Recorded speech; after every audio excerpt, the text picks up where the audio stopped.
2017 Chrysler 300 with a 3.6. All right, gonna do a radiator. All right, I'm pretty sure it comes out to the bottom, but I need to get to some things on top. So you might not have to remove the air cleaner system. I don't know, but I am. Okay, so I'm gonna remove the engine cover. I want to lift up in the kind of in the middle and on the corners. Okay, it's got the little tips with the rubber grommets.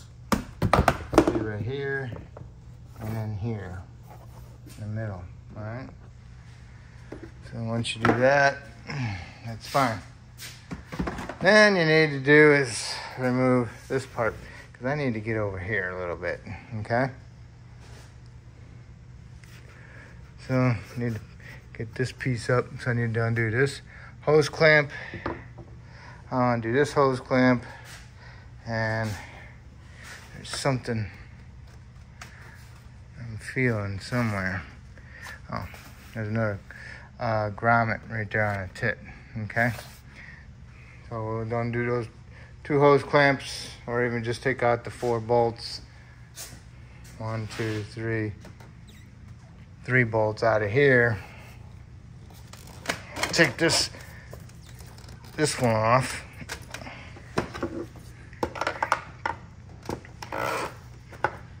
So take those 3 out.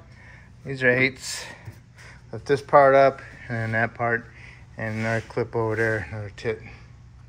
Okay, remove the 3 bolts to the air filter top. Loosen the hose clamp up over here. Pull up on this, pull it up out of the little tit, and don't be getting too wild because there's a intake air temp sensor right here. So you need to push in a little tab right there, pull it off, and now you can take that out of the way. All right, next, remove the upper radiator hose, undo your clamp, spring clamp, take a little screwdriver inside here, brace some penetrant inside there, work it around so you can pull the hose off, and do the same thing on the radiator. Get that hose off of there. Then you want to go ahead and unplug your fan assembly. Plugs in right here to another connector right there. Got to push in the tab right here with the flat blade, pull it off, get it out of the way. It's got a little fastener right there that clips right down there. Take that off. And it's got 2 8mm screws, one here and one here. Take those out. Now the fan is loose. So now all you can do is just pull it straight up and out. Okay? I lost my light. Okay. Pull it out a little bit. Pull it straight up. Pull it out. Okay?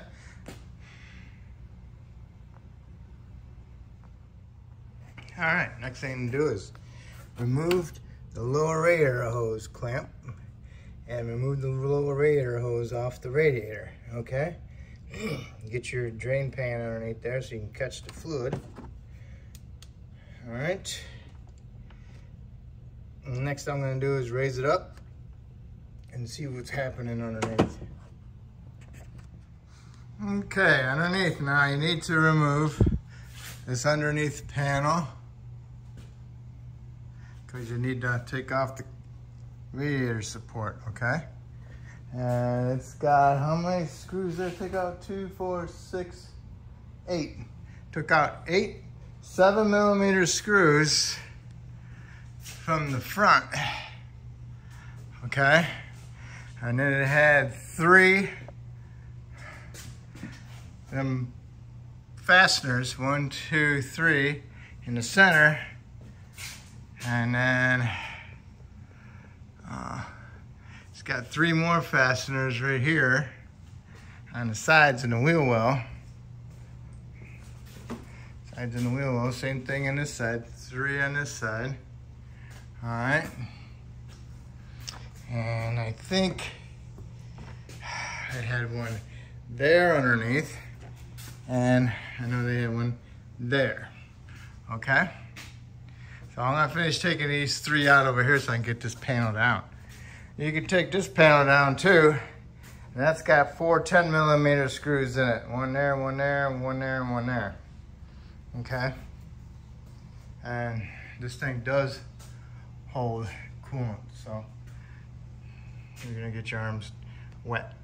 All right. All right, the condenser got an 8mm screw going into the radiator right here. One on the other side, right here. It's above the line. And then there's another one way up on top on both sides, okay? Way on top on both sides, okay? This is the passenger side, upper radiator hose, and it goes in right here, okay? So that's pretty far up there.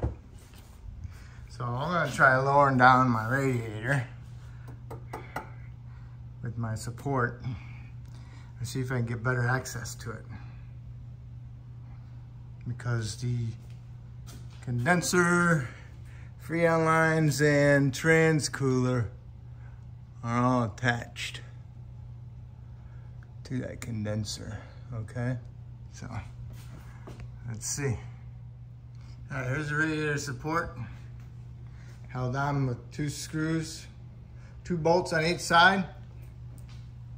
Driver's side, I loosened one up a little bit, removed the other one. And on the passenger side, I removed it totally. And then I put a bungee cord underneath the radiator and the condenser to hold it up. I can get access to that screw now. I already got that one out. So now all I gotta do is come over here and do the same thing to this side. I'll get me another bungee cord and then I'll take that support out of there and I'll let it hang with the bungee cord. That's my plan. Okay, here it is. It's all sitting there. All right, so the next thing I'm gonna do is unbolt my condenser and see how things are going from there. Okay, there it is. Okay, you got 1 8mm, 2 8mm, 3 8mm on the passenger side, and the 4th 8mm goes right through there on the driver's side, but it's actually in between the 2 trans lines up there, and it's going that way, okay?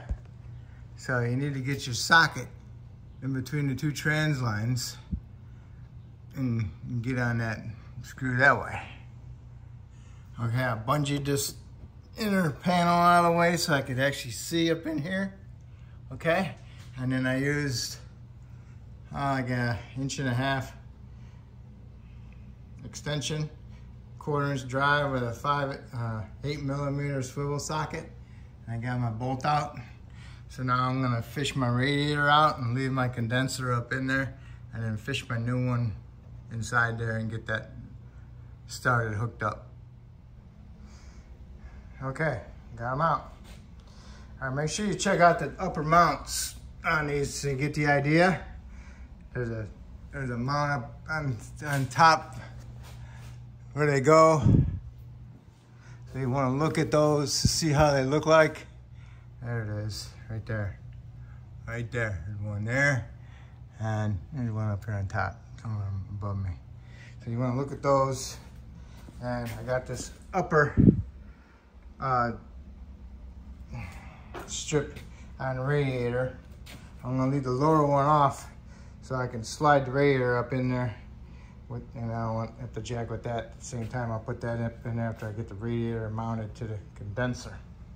Okay, there's my condenser. Okay, I got the radiator up in there. I pushed it up through this way. Okay, this bungee's off. And I got this screw started. Got this screw started and that screw started. And just so you know, that piece on this side goes on the outside of that block by the trans lines. And then the bolt threads into the block. Okay, so you need to get these things squeezed together and just make sure that that goes over that block, okay? Okay, I got that top one bolt right in there. I taped it to my socket, put it up in there, got it started by my finger, and the other hand I squeezed it together best I could. And I left the socket up in there and got up there with my air ratchet, 1/4" air ratchet, and I ran it down, okay? So now, what I'm gonna do is get this whole unit up into my little square grommet holes up there, and then I'm gonna support it. And then I'm gonna put my bracket back up in there with my little plastic deflector. Okay, I put the bracket, the support under there. Make sure you put the weather strip to the front. The little tits sticking out on it, and them go towards the front. Okay, and I put my jack stand underneath it to help me hold it up and then line it up so I can get it on top of the mounts on top. And as I got the mounts on top done, and I put my screws in, a couple threads, and I went and did the other side, got them, that one and the mount on top, and then I put my bolts in on this side. And once I got them both in, and I tightened up my bolts, and now I'm ready to remove my jack stand. All right, put the front valves on, stick it up in there. Make sure you get them stuffed in there too. Get a couple screws on each side started, and then go ahead and do your fasteners inside the wheel wells next, right and left. And then you can go ahead and do the rest of your screws and tighten them up, okay? And then you got another 3 fasteners, 1, 2, 3. Okay, so now you can do that other panel there. Remember that one had 4 bolts. Okay, I got both under panels back on. As always, they're always damaged and they fit for nothing. Okay, lower it down now. All right, you want to put your lower radiator hose on with your clamp. Then you want to put your fan assembly down in there. Make sure you get it in those notches that are in the radiator. And then your 2 screw holes line up on the sides, and put your 2 screws in. Snug those up, and come over here and plug your fan in, and then push in your little retainer, okay? And then next you want to do is put your upper radiator hose on. And then what you want to do then is you want to take your little bleeder screw out. Careful not to break it. Take your radiator cap off, coolant tank cap off. And when you got that all together, then you can pour coolant in it. And when the coolant comes out of here, you can close it up, okay? It's like a bleeder. Okay, got my bleeder cap off. Finally getting some coolant out of it. No more air bubbles, so now I can put it back in. Make sure your O-ring is on there still. Okay. And just snug it up.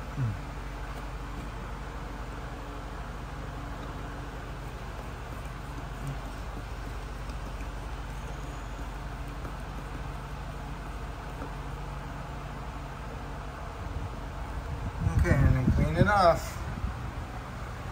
Okay, now you're ready to put your air filter assembly back on. Okay?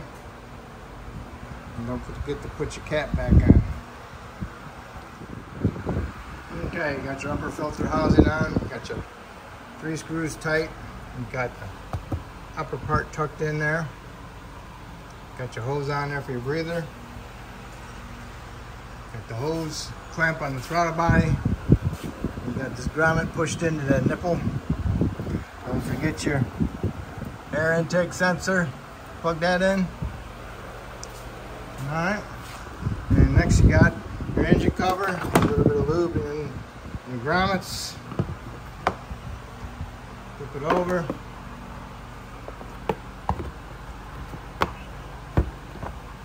Feel it where it sits, like that. Push them in. That's it. Alright, and then finish cleaning it off, start it up, let it run. Let it get nice and hot. And then shut it off, open the cap up, let it cool down. Put the cap back on, or top it off the fluid, put the cap back on, start it up. Make sure the vehicle has heat, drive it around. Keep an eye on your temperature. Bring it back, shut it off, and let it cool down, and then double check your fluid. Everything's good, no leaks, you're all set. Okay? And that's how you do your radiator. The worst part about this job was that top upper screw going that way. Other than that, it was okay. Alright. If I helped you out, hopefully you can help me out by subscribing, and I appreciate it. Thank you.